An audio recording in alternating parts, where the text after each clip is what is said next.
প্রতিটা মানুষের জীবনেই অনেক সুন্দর সুন্দর স্মৃতি থাকে, আর আমার অনেকগুলো সুন্দর স্মৃতির মধ্যে এই বছরের জন্মদিনটাও একটা স্মৃতি হয়ে থাকবে।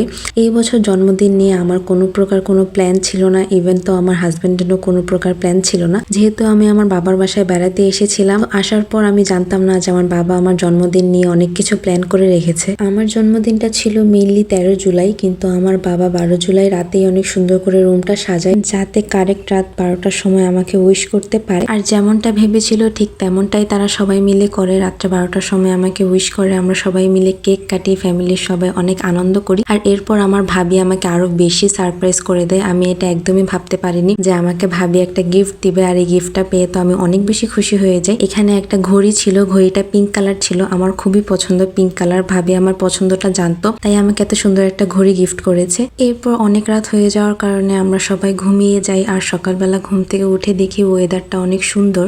এই হচ্ছে আমাদের সকালের নাস্তা। এখানে আম ছিল, মিষ্টি ছিল, ডিম ছিল, আর দুজনের জন্য চা ছিল। আর নাস্তা করার পর আমি চলে যাই কিচেনে। কিচেনে যেয়ে দেখতে পাই আব্বু আমাদের জন্য স্পেশালি কাচ্চি রান্না করছে। আব্বু আজকে নিজের হাতে আমাদের জন্য কাচ্চি রান্না করবে, আর আম্মু টুকটাক হেল্প করছিল। আর এই হচ্ছে আব্বু। আমি যাওয়ার পর আব্বু আমাকে দেখাচ্ছিল যে কি কি রান্না করা হচ্ছে। আর যেহেতু ওইদিকে রান্না হচ্ছে আর এইদিকে এসে দেখি হালকা হালকা রোদ উঠেছে, তাই আমি আমার স্কিন কেয়ার করছিলাম। আমি আমার চুলে একটু তেল দিয়ে নিলাম, আর এরপর আমি চিয়া সিডস আর চালের গুঁড়া দিয়ে একটা রেমেডি বানিয়ে নিই। এই রেমেডিটা আমি ফেসে দিই, কারণ হচ্ছে রোদের আলোতে গেলে আমার ফেস অনেক ডার্ক হয়ে যায়। এরপর আমার একটু কেক খেতে ইচ্ছে করে, আর আমি পুরো কেকটা নিয়ে বসে পড়ি খাওয়ার জন্য। আমি একটুখানি কেক খেয়ে তারপর শাওয়ার নিতে চলে যাই। আর শাওয়ার নিয়ে এসে দেখি আব্বুর রান্না একদম কমপ্লিট। আব্বু আমাদের জন্য ওয়েট করছে, সবাই মিলে খাবার খাবো। এরপর আব্বু আমাদের সবাইকে খাবার সার্ভ করে দেয়, আর আমরা সবাই মিলে আনন্দ করে খাবার খেয়ে নিই। আর খাবার খাওয়া শেষ হওয়ার পর এসে দেখি বাহিরে বৃষ্টি হচ্ছে। বৃষ্টি থামে প্রায় বিকেল বেলা, আর বিকেল বেলা আমরা দুজন ছাদে চলে যাই চা খেতে। চা খেতে খেতে আমরা মেঘলা আকাশ দেখতে দেখতে অনেক গল্প করি।